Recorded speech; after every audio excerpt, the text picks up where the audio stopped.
Dans un instant suivez. Comment devenir mature en observant ce qui se passe autour de vous? Il entre dans la révélation et puis il dit, le quatrième là, il a le visage comme un fils de Dieu. Tu ne peux pas parler dans la révélation si tu n'as pas commencé par l'observation. Tu dois commencer d'abord par l'observation et tu vas chuter vers la révélation. Il y a des gens qui disent, comment dans cette relation le Seigneur ne m'avait pas révélé que cette personne était dangereuse? Parce que tu n'avais pas observé.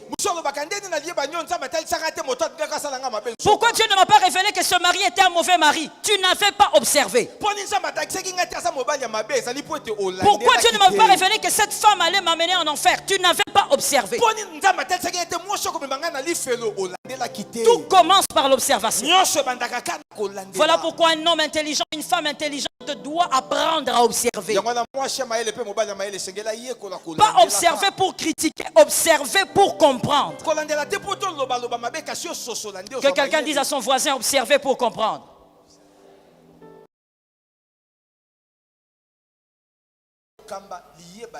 La maturité dans la gestion des relations.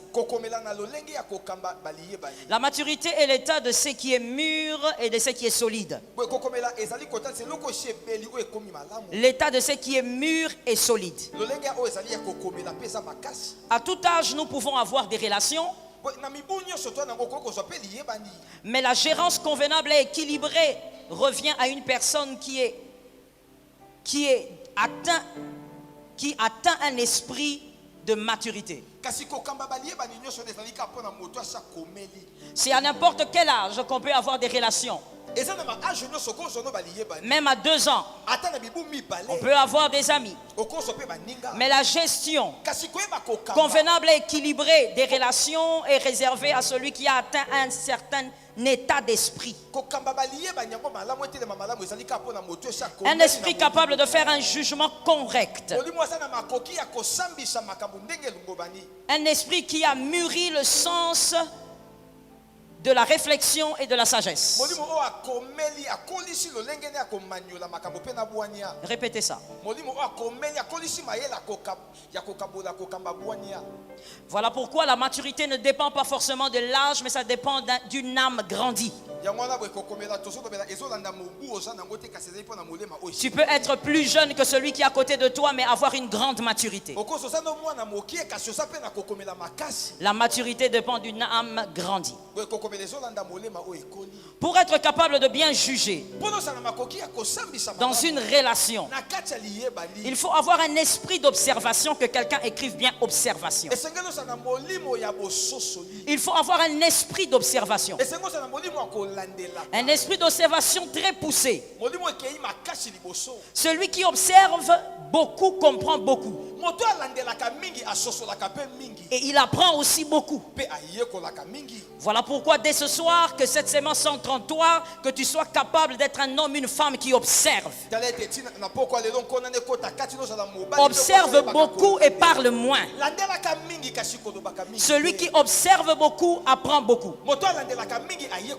L'observation vous ouvre les yeux et les oreilles sur les choses que vous n'avez pas vues à une première ou à une troisième rencontre. Vous pouvez rencontrer quelqu'un pendant 1 mois, 2 mois. Il y a des choses que vous ne remarquez pas, mais si vous prenez le temps d'observer la personne, vous allez capter certaines choses difficiles à capter du coup.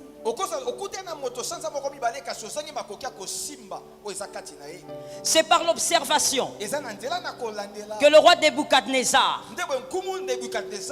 a été capable de voir que dans le feu il y avait un 4e homme. C'est par l'observation. Daniel 3,25. Daniel 3,25. La Bible dit qu'il regarde et il dit: le 4e a un visage comme celui d'un fils de Dieu. Il a vu parce qu'il a observé. Si le roi n'avait pas observé et détecté que le 4e homme était là, peut-être qu'après cet événement, les rois seraient morts. Il y a plusieurs chutes que nous avons vécues dans nos relations, plusieurs catastrophes que nous avons vécues avec les les hommes, les femmes, c'est parce qu'on avait manqué l'esprit de l'observation. Il y a certaines relations que nous avons détruites parce qu'on avait manqué l'esprit de l'observation. Celui qui observe épargne beaucoup de choses. Le sens de l'observation. Une chose peut vous détruire, mais sans que cette chose soit déjà dans sa forme de destruction. Mais si vous avez le sens de l'observation, vous pouvez détecter une chose qui est censée vous détruire. Vous devez savoir aussi une chose importante. Que rien ne peut vous détruire sans que la chose ne vous atteigne. Tout ce qui veut vous détruire doit d'abord vous atteindre. Et quand on parle d'atteindre, on voit rapprochement. Et ce qui vous rapproche, ou ce qui se rapproche de vous, a une facilité de vous détruire. Généralement, nous n'observons pas, nous ne constatons pas les choses qui nous détruisent quand elles sont proches, parce que nous avons perdu le sens de l'observation. Il faut être comme le roi Nebuchadnezzar. Être capable de voir que dans le feu, il y a un changement. Les hommes étaient à 3, mais ils ne sont plus à 3. Lorsque vous avez des relations, vous vivez dans des relations, vous devez être capable d'observer jusqu'à constater les changements qui se produisent autour de vous.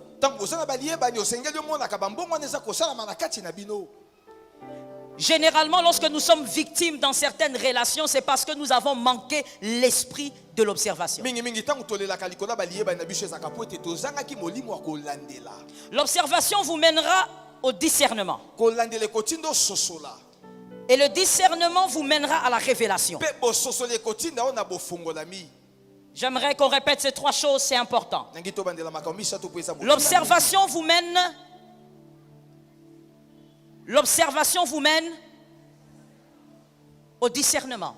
Et le discernement vous mène... Je ne vous entends pas. À la révélation. On ne peut pas arriver à la révélation sans commencer par l'observation. Nebuchadnezzar, il a d'abord observé. Et il a vu qu'il y avait un 4e homme. L'observation a amené Nebuchadnezzar au discernement. Nebuchadnezzar a compris que ces hommes étaient différents parce qu'ils marchaient dans le feu. Nebuchadnezzar a détecté la différence, c'est-à-dire le discernement de Nebuchadnezzar a grandi. Et après avoir discerné, ses yeux se sont ouverts. Il est entré dans la révélation. Que quelqu'un me dise, je dois entrer dans la révélation. J'ai besoin de t'entendre. Que quelqu'un me dise, je dois entrer dans la révélation.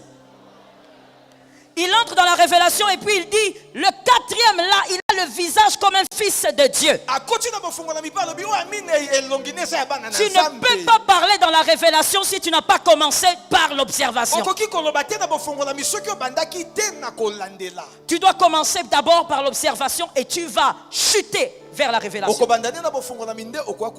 Il y a des gens qui disent, comment dans cette relation le Seigneur ne m'avait pas révélé que cette personne était dangereuse? Parce que tu n'avais pas observé. Pourquoi Dieu ne m'a pas révélé que ce mari était un mauvais mari? Tu n'avais pas observé. Pourquoi Dieu ne m'a pas révélé que cette femme allait m'amener en enfer? Tu n'avais pas observé.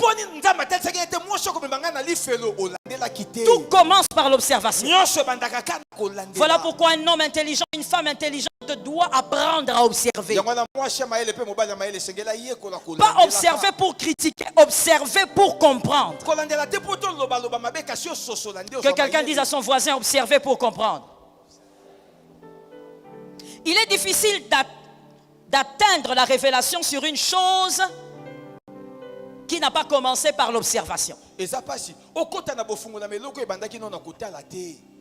Comme je l'ai dit, la révélation d'une chose commence par l'observation.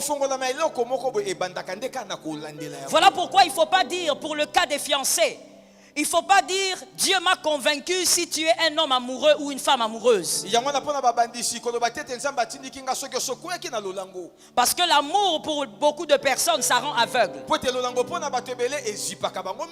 Or la cécité brise l'observation. Et donc la cécité ne peut pas vous permettre d'être révélé. Il n'est pas possible qu'une personne qui est aveuglée soit révélée. Seulement pour des cas très rares. C'est comme ça que même dans Genèse 15:5, Dieu dit à Abraham, sors, vois les étoiles. Abraham devait observer les étoiles pour avoir la révélation de son Isaac. Abraham devait voir les étoiles pour avoir la révélation de sa descendance.